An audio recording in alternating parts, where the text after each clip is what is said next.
ഇതൊരു 2 kg white forest കേക്കായിരുന്നു. അപ്പോൾ ഇത് ഹൈറ്റ് കുറച്ചിട്ട് കുറച്ച് നീളത്തിൽ ചെയ്യാൻ പറഞ്ഞിട്ടുണ്ട്.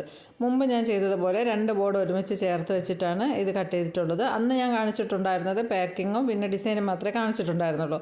അപ്പോൾ ചോദിച്ചു എന്നോട് അത് ഫുള്ളായിട്ടൊന്ന് കാണിക്കുമെന്ന്. അതുകൊണ്ടാണ് ഞാൻ പിന്നെ ഫുള്ളായിട്ടുള്ളൊരു വീഡിയോ എടുക്കാമെന്ന് വിചാരിച്ചത്. അപ്പോൾ ഇതേപോലെ 2 ലെയറായിട്ടാണ് ഞാൻ കട്ട് ചെയ്തെടുത്തിട്ടുള്ളത്.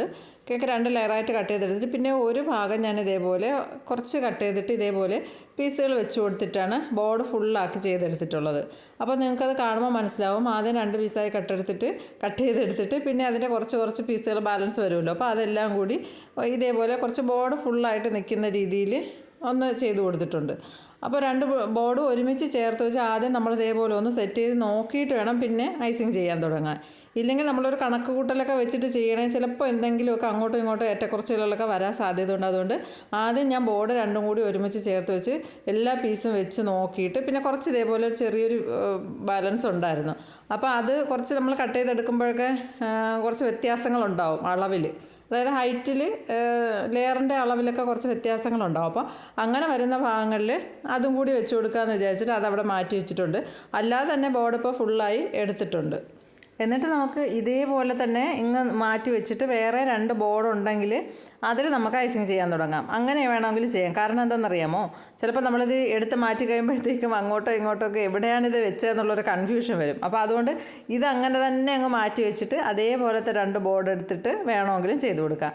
അപ്പോൾ നമുക്കിത് എന്തായാലും ഇങ്ങനെ തന്നെ ചെയ്ത് ഫ്രിഡ്ജിൽ വയ്ക്കാൻ പറ്റില്ലല്ലോ. അപ്പോൾ അതുകൊണ്ട് ഇതിനെ 2ആയിട്ട് കട്ട് ചെയ്തെടുക്കണം. അപ്പോൾ നമ്മൾ ഇതേപോലെ ഇങ്ങനെ വെച്ച് കൊടുത്തതിന് ശേഷം എവിടെയാണ് 2 ബോർഡും തമ്മിൽ സ്പ്ലിറ്റ് ആവുന്നത് ആ ഭാഗത്ത് ഇതേപോലെ ഒന്ന് കട്ട് ചെയ്ത് മാറ്റിയിട്ട് അപ്പോൾ 2 കേക്കാവുമല്ലോ. എന്നിട്ട് നമുക്കത് ഐസിങ് ചെയ്തിട്ട് അതേപോലെ തന്നെ ഫ്രിഡ്ജിൽ വെച്ച് കൊടുക്കുക. അപ്പോൾ ഇതേപോലെയുള്ള വേറൊരു ബോർഡും കൂടി എടുത്തിട്ട് ചെയ്യുന്നതായിരിക്കും കുറച്ചും കൂടെ നല്ലത്. കാരണം നമുക്ക് അളവുകൾ വ്യത്യാസം വരുമല്ലോ. അല്ലെങ്കിൽ നമ്മൾ എവിടെയാണ് ആ കട്ട് ചെയ്ത പീസ് വെച്ചത്, പിന്നെ അത് ഏത് പീസാണ്, അങ്ങനെയൊക്കെ ഒരു കൺഫ്യൂഷൻ വരാതിരിക്കാൻ വേണ്ടി അപ്പോൾ ഇതുപോലെയൊക്കെ ഒന്ന് സെറ്റ് ചെയ്തൊക്കെ ഒന്ന് നോക്കിയ ശേഷം നമുക്ക് കേക്ക് ഐസിങ് ചെയ്ത് ഫ്രിഡ്ജിനകത്ത് വെച്ച് നല്ലോണം സെറ്റാക്കി എടുക്കണം. കാരണം കേക്കിന് നല്ല തണുപ്പുണ്ടായിരിക്കണം. നമ്മൾ പുറത്തെടുത്ത് വെച്ച് ഡിസൈൻ ചെയ്ത് പിന്നെ നമ്മൾ ഡെലിവറി ചെയ്ത് അവർ ചിലപ്പോൾ കുറച്ച് സമയമൊക്കെ വെച്ചിട്ടായിരിക്കും കട്ട് ചെയ്യുന്നത്.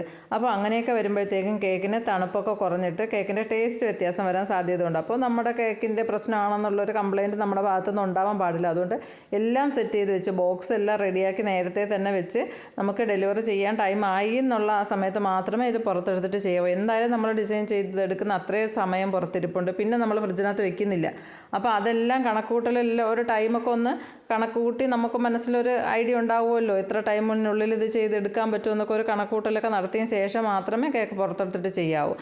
നമ്മൾ ആ ഒരു ചെറിയൊരു ഇതിൻ്റെ കുറവ് കൊണ്ട് നമ്മുടെ കേക്കിൻ്റെ ടേസ്റ്റിന് വ്യത്യാസം വരാൻ പാടില്ല. അതുകൊണ്ട് തലേ ദിവസം തന്നെ കേക്ക് നല്ലോണം സെറ്റാക്കി ഫ്രിഡ്ജിൽ വെച്ചേക്കണം. അത് അത്രയും നല്ല സെറ്റായിരിക്കുന്ന കേക്ക് മാത്രമേ നമ്മൾ ആ ടൈമിലെടുത്ത് പുറത്തെടുത്ത് ഇതേപോലെ ഡിസൈൻ ചെയ്തെടുക്കാൻ പറ്റൂ. അപ്പോൾ നമ്മൾ ഇതേപോലെ സെറ്റാക്കിയ കേക്ക് പുറത്തെടുത്തിട്ടുണ്ട്. അതിന് ഇതേപോലെ 2 കൂടി ഒരുമിച്ച് ചേർത്ത് വെച്ച് കൊടുത്തിട്ടുണ്ട്. ആ കാർഡ് ബോർഡിൻ്റെ പുറത്ത് സെലോ ടേപ്പല്ല, നമ്മൾ ഡബിൾ സൈഡ് ടേപ്പ് ഉണ്ടല്ലോ, അതൊന്ന് ഒട്ടിച്ച് കൊടുത്തിട്ട് അതിൻ്റെ മുകളിൽ എടുത്ത് വെച്ച് കൊടുക്കുമ്പോൾ അത് നീങ്ങി പോകാതെ അവിടെ തന്നെ ഇരുന്നോളൂ. എന്നിട്ട് നമുക്ക് ഇതേപോലെ 2 കേക്കും കൂടി ഒരുമിച്ച് ചേർത്ത് വെച്ച് കൊടുക്കുമ്പോൾ അവിടെ ഒരു ചെറിയൊരു വിടവുണ്ടാവും ആ 2 കേക്കും തമ്മിൽ. അപ്പോൾ ആ ഭാഗത്ത് നമുക്ക് കേക്കിൻ്റെ പീസ് ബാലൻസ് ഉണ്ടെങ്കിൽ അതൊന്ന് വെച്ച് കൊടുത്ത് ഒന്ന് ഫില്ലാക്കിയിട്ട് ക്രീമും കൂടെ വെച്ചൊന്ന് സെറ്റ് ചെയ്ത് കൊടുക്കാം. അപ്പോൾ ഞാൻ നേരത്തെ എടുത്ത് വെച്ചിരുന്ന ആ പീസ് എനിക്ക് കുറച്ചിങ്ങനെ കേക്ക് ലെയറിൽ വന്നപ്പോഴത്തേക്കും അതിൻ്റെ ഒരു ഹൈറ്റ് ചെറുതായിട്ടൊന്ന് കുറഞ്ഞതുപോലെ തോന്നി ചില ഭാഗങ്ങളിൽ. അപ്പോൾ ഞാൻ ആ പീസും കൂടി വെച്ച് കൊടുത്തിട്ടാണ് ഹൈറ്റ് ഒന്ന് ക്ലിയർ ആക്കി എടുത്തിട്ടുണ്ടായിരുന്നത്. അപ്പോൾ അതുകൊണ്ട് എൻ്റെ കയ്യിൽ പീസ് ബാലൻസ് ഇല്ലാത്തതുകൊണ്ട് ഞാൻ ക്രീം മാത്രമാണ് ഇവിടെ വെച്ച് കൊടുക്കുന്നത്. നിങ്ങളുടെ കയ്യിൽ കേക്കിൻ്റെ പീസ് ഉണ്ടെങ്കിൽ അതും കൂടി വെച്ച് കൊടുത്താലും കുഴപ്പമില്ല. അപ്പോൾ എന്നിട്ട് നമ്മൾ ആ ഭാഗം മാത്രം ക്രീം തേച്ച് കൊടുത്തിട്ട് ഒന്ന് റെഡിയാക്കി എടുക്കണം. ബാക്കി ഭാഗങ്ങളെല്ലാം നമ്മൾ നേരത്തെ ക്ലിയർ ചെയ്ത് വെച്ചിട്ടുണ്ട്. അപ്പോൾ അവിടെ വീണ്ടും നമ്മൾ ക്രീമൊന്നും ഇല്ലാതെ വെറുതെ പാലറ്റ് നൈഫ് ഒന്ന് ടച്ച് ചെയ്ത് കൊടുത്തു കഴിഞ്ഞാൽ അവിടെ ഒരു അടയാളം വരാൻ സാധ്യതയുണ്ട്. ആ ക്രീം ഫ്രിഡ്ജിലിരുന്ന് സെറ്റായ ക്രീമിൻ്റെ മുകളിൽ നമ്മൾ വീണ്ടും പാലറ്റ് നൈഫോ ഓയിൽ ബ്രഷോ ഒന്നും കൊണ്ട് ടച്ച് ചെയ്യാൻ പാടില്ല. അപ്പോൾ അവിടെ അതൊരു ഡാമേജ് ആവും, അതിൻ്റെ ആ ഒരു ക്രീമിനൊരു വ്യത്യാസം വരാൻ സാധ്യതയുണ്ട്. അപ്പോൾ നമുക്ക് ഫ്രഷ് ആയിട്ടുള്ള ക്രീമിൽ മാത്രം പാലറ്റ് നൈഫ് കൊണ്ടൊന്ന് ടച്ച് ചെയ്ത് കൊടുത്താൽ കുഴപ്പമില്ല. പക്ഷേ അല്ലാതെ നമ്മൾ സെറ്റായ ക്രീമിലേക്ക് വീണ്ടും ഒന്നും ചെയ്യാൻ പാടില്ല. അപ്പോൾ നമ്മൾ ഇത്രയും ഭാഗം മാത്രം ക്ലിയർ ചെയ്ത് കൊടുത്തിട്ട് ഞാൻ ബാക്കി 2 വശങ്ങളിൽ ഓയിൽ ബ്രഷ് കൊണ്ടുള്ള ഒരു ഡിസൈനാണ് കൊടുത്തിട്ടുള്ളത്.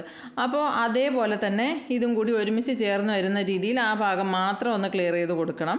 ബാക്കി ഭാഗത്തോട്ട് ആ ഓയിൽ ബ്രഷ് പോവാതെ ശ്രദ്ധിച്ച് ചെയ്താൽ മതി. ഇപ്പോൾ കണ്ടു കഴിഞ്ഞാൽ നമുക്ക് ഒറ്റ കേക്കാണെന്നല്ലേ തോന്നുള്ളൂ. ഇതേപോലെ നമ്മൾ 2 കേക്ക് ഒരുമിച്ച് ചേർത്ത് വെച്ചതാണെന്ന് തോന്നാത്ത രീതിയിൽ അതൊന്ന് ക്ലിയറാക്കി കൊടുത്താൽ മതി. എന്നിട്ട് നമുക്ക് എന്ത് ഡിസൈനാണോ ചെയ്യേണ്ടത് അതൊക്കെ ഒന്ന് ചെയ്ത് കൊടുക്കണം. അപ്പോൾ ആദ്യം നമുക്ക് കളറൊക്കെ മിക്സ് ചെയ്ത് നേരത്തെ വെച്ചതിന് ശേഷം മാത്രമേ കേക്ക് പുറത്തെടുക്കാവൂ കേട്ടോ. അതെല്ലാം ഞാൻ നേരത്തെ പറഞ്ഞിട്ടുള്ളതുപോലെ ശ്രദ്ധിച്ച് ചെയ്താൽ മതി.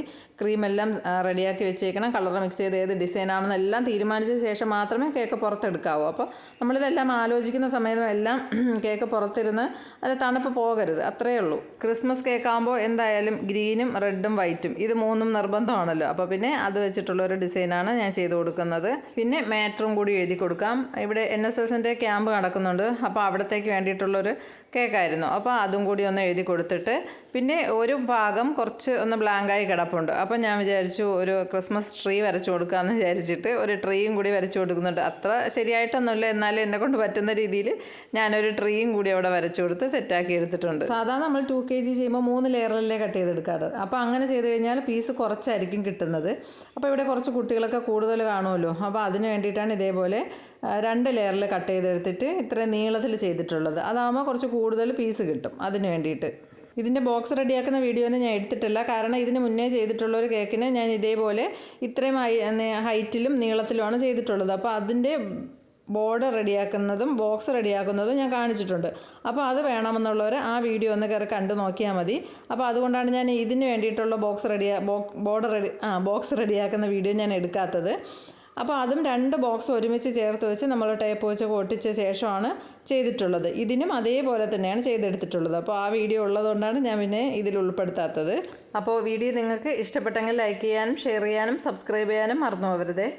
പിന്നെ ഒരു കാര്യം പറയാൻ മറന്നുപോയി, അതും കൂടി ഒന്ന് ശ്രദ്ധിച്ച് ചെയ്തേക്കണേ. കാരണം അതായത് നമ്മൾ കേക്ക് ലെയറിൽ ക്രീമൊക്കെ കൊടുക്കുന്ന സമയത്ത്, അതായത് 2ാമത്തെ ലെയർ വയ്ക്കുമ്പോൾ ഒരു കാര്യം ശ്രദ്ധിച്ച് ചെയ്യണം. അതായത് ഞാൻ പറഞ്ഞു തരുന്ന എത്രത്തോളം നിങ്ങൾക്ക് മനസ്സിലാവണുണ്ടെന്ന് എനിക്കറിയാൻ വയ്യ, എന്നാലും ഞാൻ പറഞ്ഞു തരാം.